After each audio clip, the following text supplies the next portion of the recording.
There's 4 things I want to talk about. I don't have time to talk about all of them. I've been asked to talk about middlemen, the mind of the supplier. I'll quickly go through that, and then we'll go into some of the new factories I visited since I came here in April. And if you want to go to morning tea right now, here's your takeaway. Learn and develop a relationship with third-party inspectors. And when you visit a factory, try to understand, how is the supplier making money? How is the supplier making money? Don't assume that they're just making money by just cranking out volume. Every supplier is different. They all have different ways of making money. That will help you in negotiations. It will help in developing the relationship. But at the end of the day, many of you are probably too busy to develop a relationship with a single supplier in a short term. That takes a long time. What I encourage you to do is start developing a relationship with third-party inspectors, because you cannot trust all third-party inspectors. You cannot, please. Do not just pay the money to them and assume that they are working for you. Okay? There's kickbacks going on. There's lots of stuff happening across the border. Okay? So let's keep moving on this. Wait a minute. Okay, so for those here in April, this wasn't there, but this is why I'm interested. I just want to show you, what do? I go into factories, and I want to find out, how are these making bucket loads of money? Here's a car audio manufacturer. I cannot believe they have over 10,000 units of inventory in the halls. You'll see it as the video goes through. It's just sitting there. And the cost of inventory is 25% of that value every year. Your $250,000 divided by 25, that's how much it's costing the supplier. Suppliers don't understand the cost of holding inventory. You'll see that in a minute. The one over here, this is a USB factory. How's that making money? It's getting the lowest quality chips available. And quality, no, there's no quality inspection. It doesn't matter, because they sell to corporates and associations. They give out freebies. Are you going to complain when you get a freebie USB? They're making millions of dollars each year. Both of these suppliers are profitable. Different business models. And I'll show you later some of the intelligence when you go into the factory, how you can actually take steps to go through a problem in the factory and then find a solution. We're going to show you a real video of what I did since April. So let's keep moving here. That's just a background of what I do. I love going to trade shows, and some of you in April may have saw me talk to Ione, and some of you may know Patience. Her name is, like the green glasses, just note, green glasses, because when you go to the factory, you need to say, see a girl with green glasses, then you know it's the same as the booth, right? So, first of all, you go to the trade show and you check out these Bluetooth speakers, and we're talking about 18 US dollars FOB here for a minimum of 1,000. We're talking about MOQ 1,000 over here. We've got $6.50 Bluetooth headphones. How many of you are sourcing headphones? No one? Maybe in the future you need to think about this. All right, high end, low end. That's what you see in a booth. Why would you pay 3 times MOQ for this one, these ones here, all compared to the top one? Higher risk, right? You probably need to have a stronger brand name to push that through Amazon. Okay, some of you marketers out there have more knowledge than me. Okay, what do I do? Well, we've got to go visit the factory, right? Let's have a look at both of them. Let's see the insights. Why are you paying 3 times more in one factory versus the other? Well, here we go through a clean room into QC. This is Aone's QC. By the way, I visited Aone. I went back again in May. And they said, sorry, no video, please. I said, no, I'm the professor. I only come and I take videos. All right? And they said, okay, take a video, but don't show the product, okay? Don't show the name of the major customer. I said, don't worry, we'll scan it through, we won't zoom. All right? So there we are. Look, big difference between the 2 factories, right? That's what you're paying for. You're paying for this. This is perfect QC. That's what you're paying, 18 US dollar FOB. Here's your $6.50 FOB. Big difference. Both the suppliers can make you money on Amazon if you have the right strategy. The top one's not a bad one, and this one's not too expensive. It's how you position your product when you're selling on Amazon. So you've got to look through the whole business model and figure out your own strategy. Are you targeting a very high-end supplier or a low-end supplier? So what would you do if you source from this supplier here? I would invest money in third-party inspection. This one, you'll probably get away with having minimal third-party inspection. And by the way, inspectors will tell you, oh, we've got this QC chart where, oh, if you're ordering, as a client asked me to do an inspection about a month ago, oh, we've got 22,000 of these units. We want a basic inspection done. So look up QC chart. That means out of 22,000, we need to inspect 127. What a lot of BS. All right, these QC charts. You need to think in terms of your own risk. I would get an inspection, 22,000, minimum 500, 1,000. Pay extra 2 or 3 days. You don't want to be labelled with risk, especially in electronics sourcing. So you go and talk to the third-party inspectors. Yes, they're going to give you the QC chart. If you're ordering 10,000, then you must have an inspection of 50. If it's 15,000, then we should inspect 100. Okay, no. You want to do a little bit more than that, especially if you've got a factory like up the top. Okay, so use common sense. You don't need to be a statistician to work out what is the minimum inspected quality. Okay, I've been asked to talk about middlemen. I know very little about middlemen. All right, I love it when I've been asked to talk about it. But there are 3 types of middlemen. Lawyers, we all love them, so I'm not going to talk about them. Sourcing agents and distributors. They're the middlemen that typically we talk about as being the people you want to avoid when you're on the trade show floor. What do we mean? There's a lot of booths that just have a variety of products.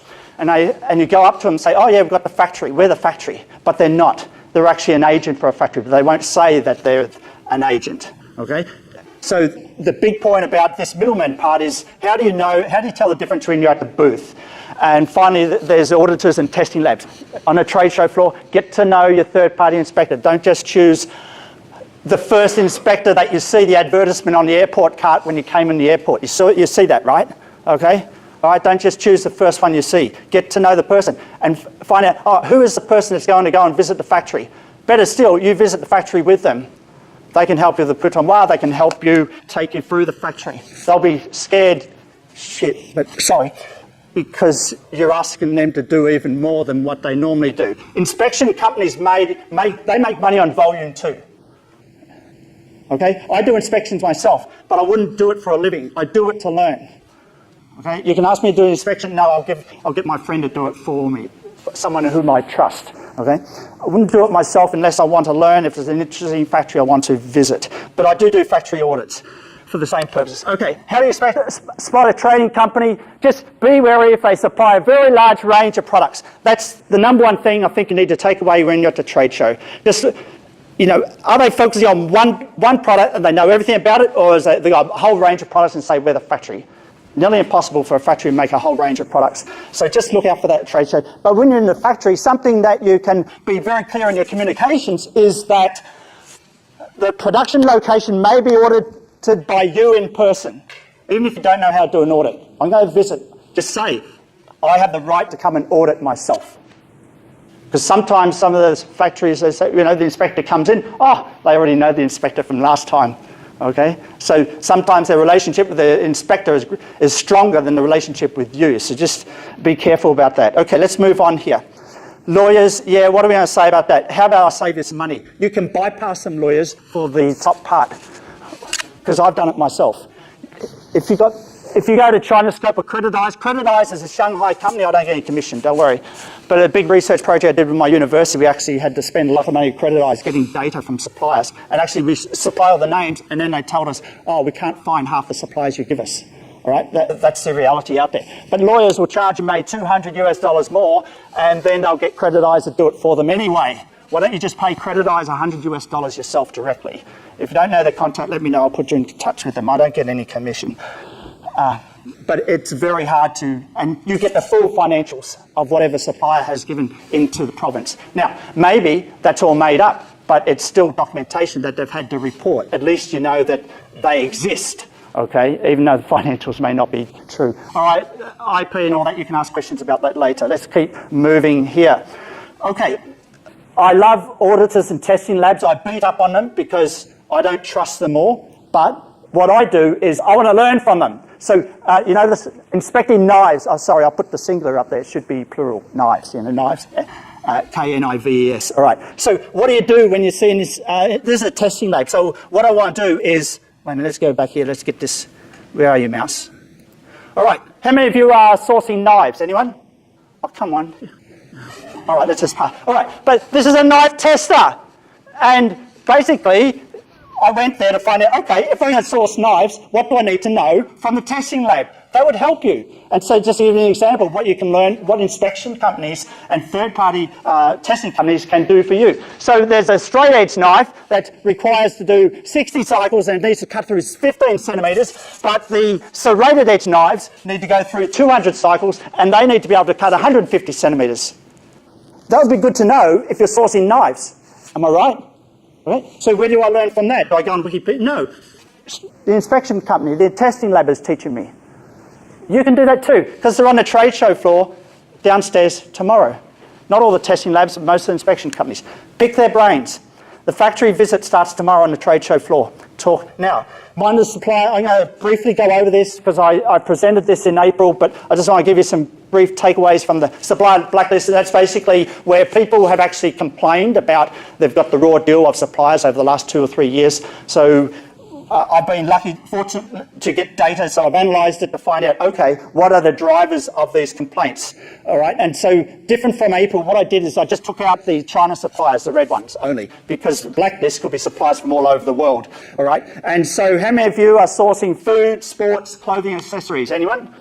Okay, so you're safe because you're not going to get scammed as much as if you're sourcing industrial, electronic, and other. Electronic is a big area for getting scammed. Why? Because it's high value and it's small. So it's easy to get through customs, it's easy to get shipped out as a scam, get your money, things like that. Once it gets heavy, things like that. So maybe, not worried about getting scammed, just stick to clothing, sports, and food. And look, suppliers from everywhere in China have been scammed, buyers from all over the world have been scammed. They're not just targeting white people with big noses like me, all right? So let's just stage of the relationship, initial order, or even the first year. So you could be scammed even after, on the second time, the third time. Here's a big takeaway very quickly. All right, no independent QC took place. And here, did you visit this factory? No! 79% of scams. Okay, so 2 big takeaways. And finally, and I've seen this in the blog posts, suppliers will try to say, oh, we can deliver to your port, B port. In the USA, in Europe, whatever, and you think, wow, that's great. That saves a lot of headache. I don't have to worry about getting a shipper and things like that. No. That's a recipe for being scammed. Stick to FOB, just stick to FOB. So what's the big takeaway from that? 1, 2, 3, independent QC, visit the factory, FOB terms. Let's keep moving here. What to look for when selecting a factory. Okay, I talked about the hoverboard manufacturers in April, and one of them had a UL standard. It was the first to get UL standard, and the other one didn't. But the second one is still making money over fist because they're just selling to Middle East and Africa and Europe. They don't have to sell. USA is not the only country they need to sell to. But here's the big thing that you need to take away in terms of the receiving inspection. So what we've got here is the receiving inspection of that company that's not selling to the US. That is, they're just receiving that battery, that 4.4 amp hour battery that goes in the hoverboard. They're receiving it, it's packaged, it's got Samsung written on the outside. I don't know if it's Samsung, you don't know either. So if you've got how many of you are interested in sourcing a product that has a battery inside? Okay, receiving inspection is critical. Critical. All right, do you know where the battery is coming from? You have to know, all right? Because it's very easy to suppliers, they want to save costs, just get it from a China supplier. The best battery manufacturers in the world are the Japanese. Of course, they've got factories in China, but they manage them perfectly, okay? So, well, except for what happened to Samsung. All right, we're going to skip over. This is the videos of 2 smartwatch manufacturers you can see in my April presentation, so we're going to skip over that. But let's have a look at a factory I visited a couple of weeks ago and how they're making money. But here's a comparison of 2 factories. When you go into a factory, separation. In electronics factories, you've got to have separation of every component of every product. So we've got perfect separation here. Smartphone manufacturer here, perfect separation using of foam boards. Up the top, guess what? Yeah, separation, yes, I like it. I love it. Okay, all right, so would you source from a factory in the top? Yes, you can. I'm just saying it. You've just got to dial up your third-party inspection audit. That's all. Just dial it up to 10%, 20%. You pay more money on inspection. Okay, I'm not saying none of these factories you shouldn't source from. Okay, but there's a sign that there's going to be problems here with electronics if they're stacked up like this. All right, lovely documentation is another great thing to look for, but separation. You see these foam pads separating everything. They have got the QC working very, very well. Let's keep moving here. All right, something I didn't do in April, I want to show you because I want to show, another thing you want to look for in a factory is look for the QC sheet where there's a problem and then follow it through to where the cause of that problem is. Do that yourself.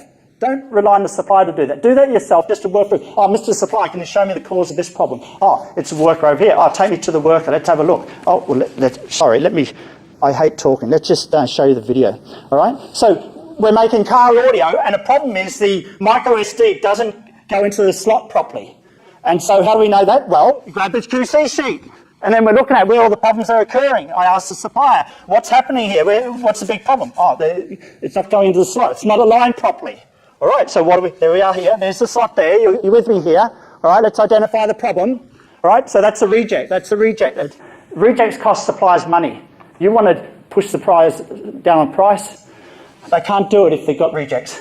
Okay, so let's go and investigate. Where are they screwing the back of it? Oh, here's the guy here. He's screwing the back of it here. And we realised that, look, he's doing the screwing and it's just sitting there, it's shaking all around. And I said, why don't you put a cradle for that to go in? When you do the screwing, it doesn't move.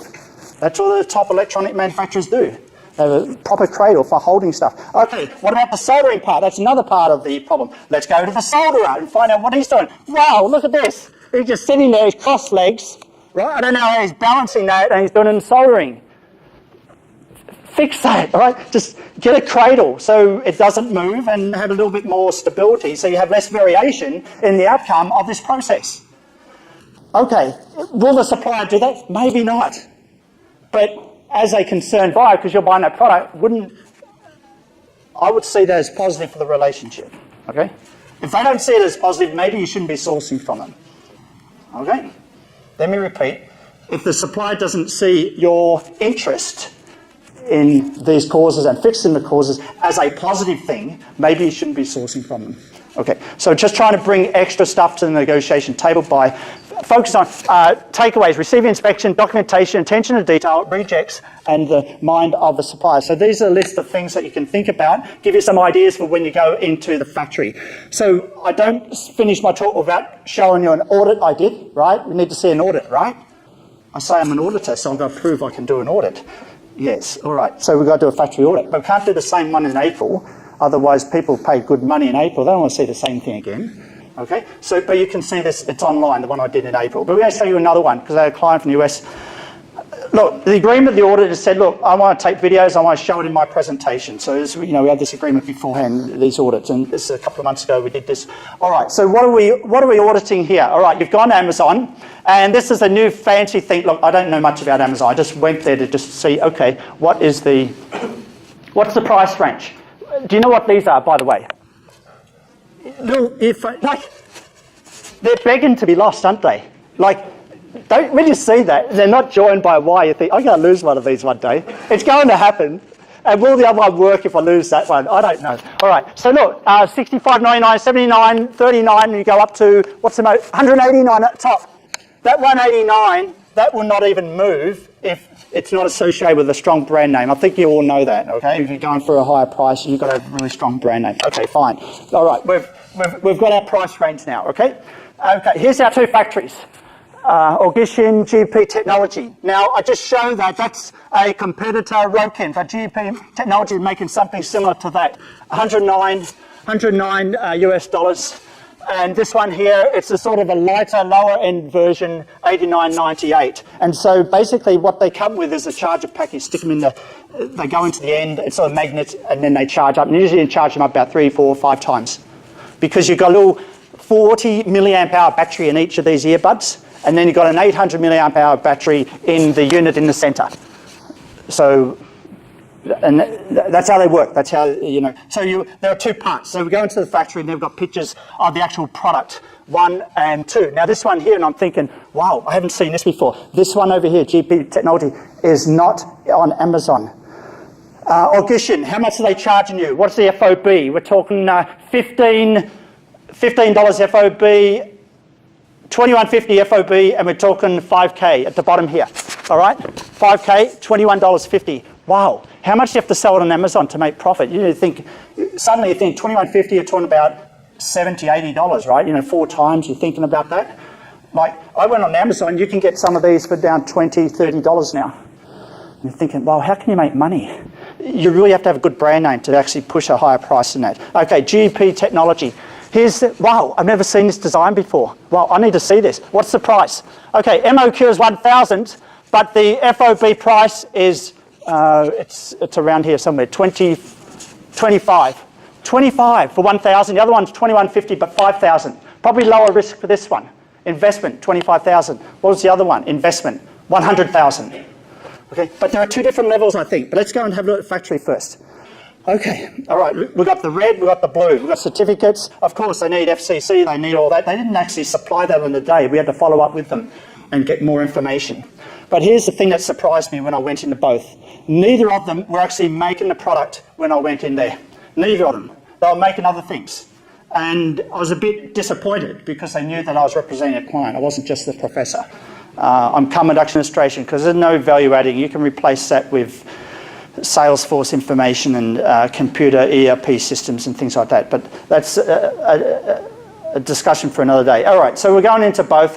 Let's speed this up here. All right, let's go to the production area. I want to see this one. All right, so this is all I saw on the day I saw the production. They weren't even doing assembly, so I was a bit disappointed here. But one good thing is they got separation, but then they actually bunch them up on the separation pad. They're halfway there, all right? They're halfway there. And the one at the bottom, they were making security cameras, and I'm thinking, no, security camera is not an earphone that you plug into your ear. Very disappointed when I didn't see the assembly. What can I tell the client? Wow. Okay, so let's keep, this is what we've seen here. Okay, now we go to the next one. And now this is where I was, wow, I couldn't believe the difference. So now I get to do the testing. Two things.